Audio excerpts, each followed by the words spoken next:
বছর আগে আহমদ মুস্তফা মারা গিয়েছিলেন 28শে জুলাই তারিখে। আমরা অনুষ্ঠান সাধারণত তার যে মাসেই জন্ম বা মৃত্যু, তার জন্ম তারিখ ধরি আমরা 30শে জুন আর মৃত্যুর তারিখ 28শে জুলাই, তার মধ্যে করি। এবার ঘটনাচক্রে আমরা অগস্ট মাসে এসে পৌঁছলাম এবং আজকে পরিবেশটা খুব ভালো নয় ঢাকার আশপাশে, সেই জন্য অনেকে আসতে পারেননি। আমাকে ফোন করেছেন, যেমন আহমদ মুস্তফার ভ্রাতুষ্পুত্র নুরুল আনোয়ার, নিজেও যিনি একজন ভালো লেখক, যাত্রাবাড়িতে আটকা পড়েছেন, আসতে পারেন না। এরকম আমারও আসতে দেরি হয়েছে, আমাদের অনেকেরই। তবু যারা কষ্ট করে এসেছেন তাদেরকে কৃতজ্ঞতা জানাচ্ছি। ফারুক ওয়াসিফকে আমি বহুদিন ধরেই চিনি। ফারুক ওয়াসিফ যখন ছাত্র ছিলেন, সাংবাদিক ছিলেন, দৈনিক কোথায়, আজকের কাগজ থেকে শুরু করে সমকাল হয়ে, প্রথম আলো হয়ে, এখন ফারুক ওয়াসিফ মোটামুটি এক সরকারি একটা দায়িত্ব পেয়েছেন, প্রেস ইনস্টিটিউট অফ বাংলাদেশ, যেটাতে আমি কোনোদিন যাইনি। 25 বছর আগে তৈরি হয়েছিল। ফারুকের কালে গিয়েছি, আর তার আগে যাইনি, এটাই বলছি। তো মনে হয় ফারুক ওয়াসিফকে যখন আমরা বক্তৃতা করতে বললাম, আমি একটু সহজ করে বলছি, ফারুকের বক্তৃতা আপনারা দেখেছেন, ঠিক অনলবর্ষী বক্তৃতা নয়, অনেকটা আলাপের মতো। আপনারা পছন্দ করেন কিনা জানি না, ওই ধরনের আলাপ আমি পছন্দ করি। তবে সবচেয়ে ভালো আলাপ হয় যখন দুইজনে মুখোমুখি বসে আমরা আলাপ করি।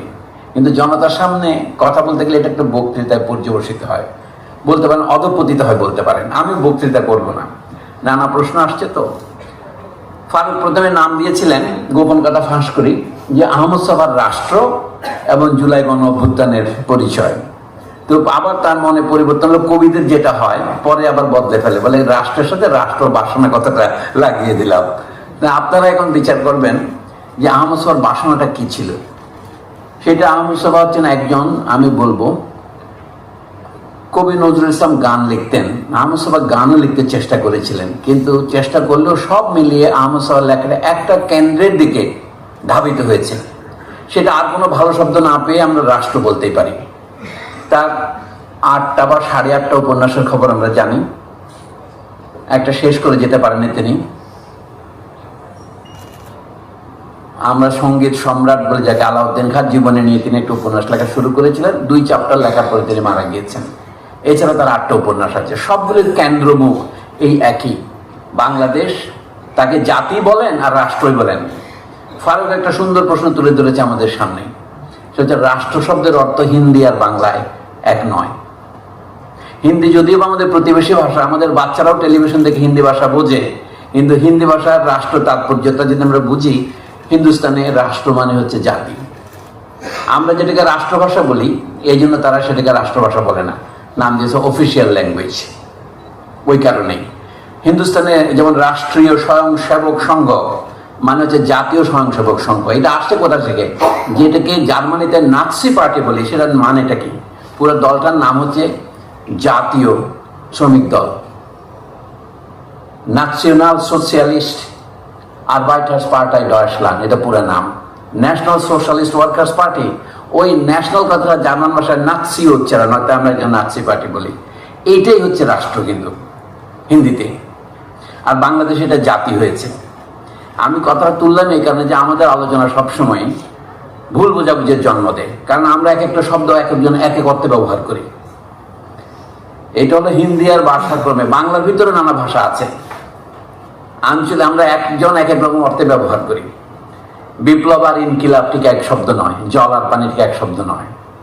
পাকিস্তান আমলেও স্লোগান শোনা যেত শুরুর দিকে 47 সনে, ইনকিলাব জিন্দাবাদ, কিন্তু বাংলাদেশ হওয়ার সময় হলো জয় বাংলা। আহমদ মুস্তফা সবসময় বলতেন জয় বাংলার স্লোগানটা খারাপ নয়, কিন্তু এটা জয় হিন্দের নকল।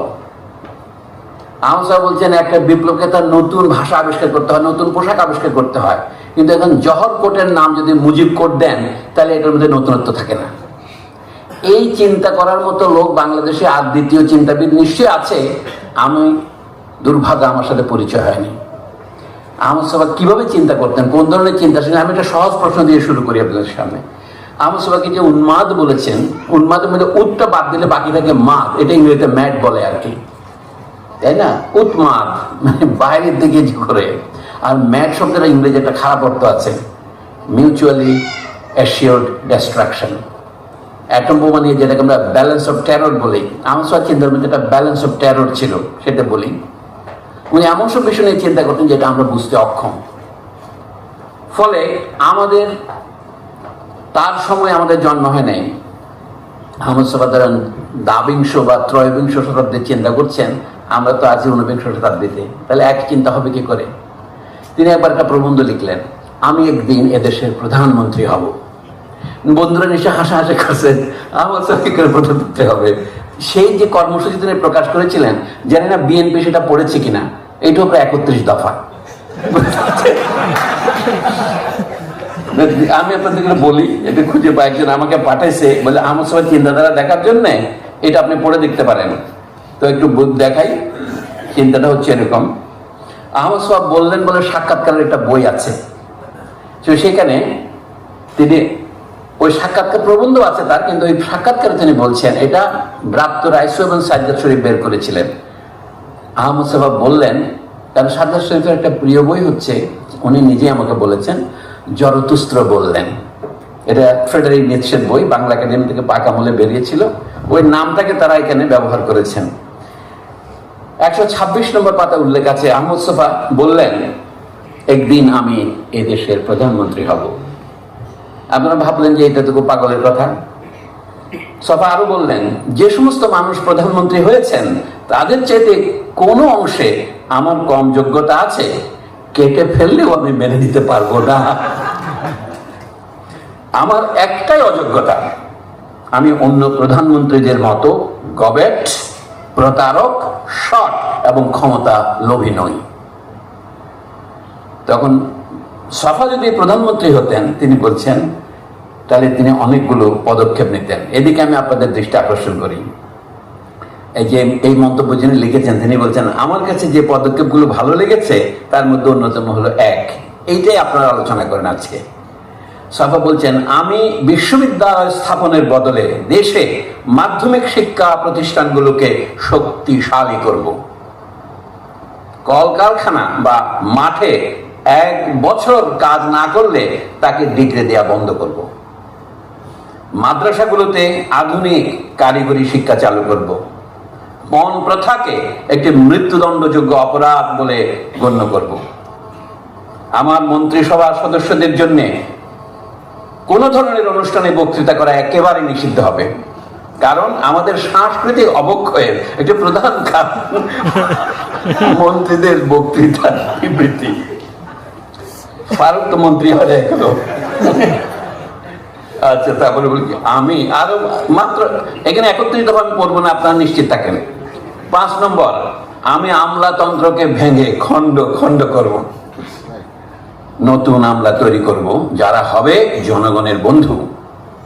এই যে ছফার যে পাগলামি, তার মধ্যে যে একটা there is a method in his madness, এটা কি গ্রাম ও শহরের মধ্যে দূরত্ব কমিয়ে আনবো, আমি রাজনৈতিক দলের প্রধান কার্যালয় গ্রামে নিয়ে যাব, ইত্যাদি।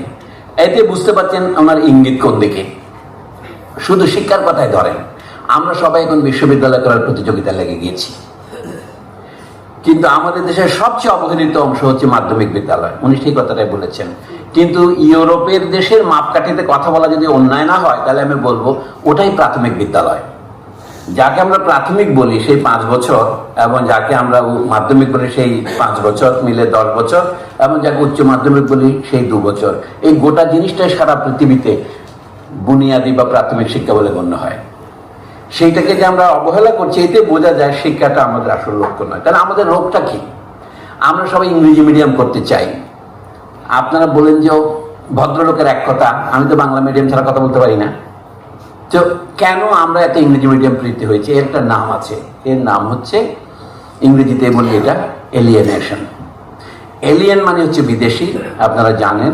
আর দেশের মানুষকে আমরা সিটিজেন বলি, ল্যান্ডসম্যান বলি, স্বদেশী বলি, যাই বলি না কেন। স্বদেশে বিদেশির মতো থাকা, নিজের ভাষা বাদ দিয়ে বিদেশের ভাষায় কথা বলা, সেরকম চিন্তা করা, এইটার একটা ইংরেজি নাম হচ্ছে এলিয়েনেশন। আমরা না বুঝে এটার অনুবাদ ঠিকভাবে করতে পারি নাই।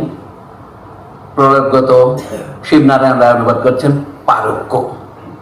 পারক্য, আমি যে সহজ বাংলা শব্দ আছে তো পরকিয়া, সেটা ব্যবহার করলে মানে তার তো অন্য অর্থ আছে, সেই জন্য সে বলে পারক্য, মানে টু মেক ইউ এলিয়েন। আমি বলি স্বদেশে বিদেশি হওয়া। তো এর সমাধানটা কি?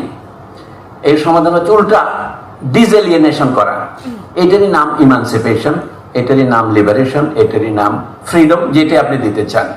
তাহলে আমাদের দেশগুলি একসময় যারা আমসবার চিন্তার নতুনত্বটা বলছি আমরা সকলেই জানি ইংরেজরা আমাদের 200 বছর উপনিবেশ রেখেছিল, পাকিস্তান আমলে আমরা 23 বছর নির্যাতিত হয়েছি, গত 55 বছর কে যে আমাদের নির্যাতন করেছে সেটা ঠিক না আমরা জানি না। বিদেশিরা নাই, কিন্তু স্বদেশিরা নির্যাতন করেছে, কিন্তু বিদেশিরা আছে, তারা শুধু দৃশ্যমান নয়, তারাই সবকিছু নির্ধারণ করে। অনেকে বলে এই যে গত 1 বছর নতুন যে অন্তর্বর্তী সরকার, তারা কি ঠিক পথে আছে? একজন আমাকে জিজ্ঞেস করলো, are they in the right way in economy and in education? এক সাংবাদিক আমাকে আজকে প্রশ্ন করেছেন। আমি বলি যে আপনার কথার মধ্যে একটা পান আছে, are they in the right way? Yeah, they are moving in the right way. মানে রাইট মানে হচ্ছে ডানপন্থা, আর সঠিক। ভাষার মধ্যে একটা দারুণ ব্যাপার যে কি অর্থনীতি তারা কি করবে। সরকারের এক প্রতিনিধি আজকে বললেন কি, ভারতের কাছ থেকে মার্কিন যুক্তরাষ্ট্র যত শুল্ক আদায় করবে তার চেয়ে 5% কম আদায় করবে আমাদের। এটাই কি আমাদের বড় বিজয় নয়? আমাদের প্রধান উপদেষ্টা মহোদয় এটা বলেছেন, এটা বিরাট একটা কূটনৈতিক বিজয়। অর্থাৎ মানুষকে যখন এইরকম পর্যায়ে পৌঁছে যেতে হয়, তখন সেই জাতি কোথায় পৌঁছেছে আপনারা জানেন। আমরা দোজখের 7 স্তর কল্পনা করি, আসমানেরও 7 স্তর কল্পনা করি, এটা দোজখের মধ্যে 6ষ্ঠ স্তর। মানে আমি 7মে কেন পড়িনি, সেই জন্য আমি নিজেকে অভিনন্দন জানাচ্ছি।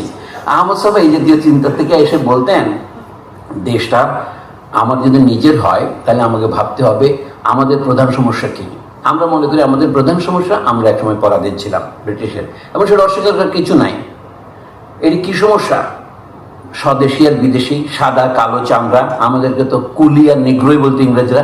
অথচ মানুষের স্মৃতি কত দুর্বল, আমরা পুরো ভুলে গিয়েছি। পাকিস্তানে বলে বাঙালি বলে আমাদের গালি দিত, এখন বাংলাদেশে আমরা গালি দেওয়ার লোক না পেয়ে আমরাই আমাদের মধ্যে একদল আরেকজনকে গালি দিচ্ছি। আমরা সবাই কালো, কিন্তু আমাদের মধ্যে আমরা চামড়া দেখি যে তোমার চেয়ে আমি একটু বেশি ফর্সা। মানে অর্থনৈতিক ভাবেও, চামড়ারগত ভাবেও, চাকরির দিক থেকেও আমি তোমার এক পদ উপরে, ইত্যাদি।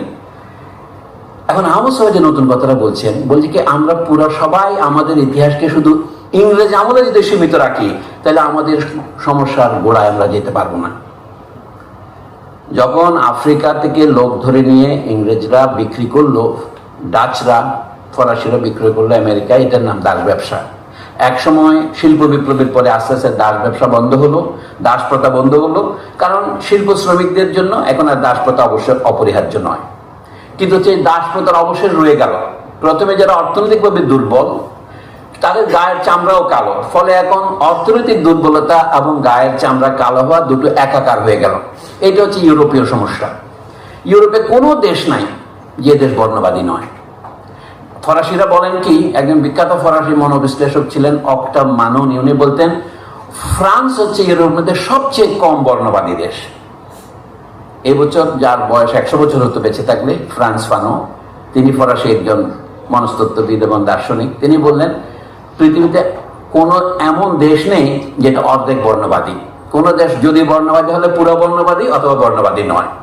এটা হচ্ছে অনেকটা গর্ভবতী হওয়ার মতো, অর্ধেক গর্ভবতী হওয়া যায় না। আপনি হয়তো গর্ভবতী অথবা গর্ভবতী নন, আপনি হয়তো রেসিস্ট অথবা রেসিস্ট নন। কাজেই আমাদের দেশে এটা কি, আহমদ সাহেবের নতুনত্ব হচ্ছে এটাই। আহমদ সাহেব একমাত্র চিন্তাবিদ আমাদের দেশে যাকে বলতে আমি শুনেছি এবং লেখায় পড়েছি যে আমাদের বর্ণবাদটা ইংরেজরা নিয়ে আসেনি, এটা এই আগে আর সমাজে ছিল। ভালো একটা শব্দের অভাবে যাদেরকে আমরা আর্য বলি, তারা যখন উত্তর পশ্চিম ভারতের পথ দিয়ে, মানে খাইবার গিরিপথ ইত্যাদি দিয়ে দেশে আসা শুরু করলেন, তখন এই দেশ কি জনশূন্য ছিল, জনবিরল ছিল, না জনবহুল ছিল? এই দেশের মানুষজন ছিল। তাদেরকে তারা লড়াই করে পরাজিত করেছে, কাউকে স্বদেশভুক্ত করেছে, স্বজাতিভুক্ত করেছে, আর কাউকে বনে জঙ্গলে ঠেলে দিয়েছে। এই যে সূত্র হলো, এটার নাম আহমদ সাহেব বলেছেন আদি বর্ণাশ্রম প্রথা। এই যে হিন্দুদের মধ্যে চতুর্বর্ণ এবং চতুরাশ্রম, বর্ণ 4 প্রকারের এবং জীবনের 4টা পর্যায়, এটা হচ্ছে আশ্রম। এই যে আপনার তরুণ বয়স, ব্রহ্মচর্যের বয়স, গার্হস্থ্য বা সংসারের বয়স, তারপরে বানপ্রস্থ এবং শেষ পর্যন্ত আপনার মানে বনে যাওয়ার অবসর, এই সন্ন্যাস যেটা বলে। এবং একই সাথে 4 বর্ণ, সেটা আমরা সকলে জানি। সেই বর্ণ এক নাই ছগ্ন রেখেছে, কিন্তু তার ছায়া রয়েছে। ফারুক ওয়াসিফের বক্তৃতাও যে কথা আসছে, এই দেশের জনগণ কৃষক প্রজা পার্টি ক্রমে, মুসলিম লীগ ক্রমে, আওয়ামী লীগ ক্রমে, বিএনপি ক্রমে, এখন প্রায় বিএনপি এনসিপি পর্যন্ত এসেছে। এর একটা ধারাবাহিকতা আছে।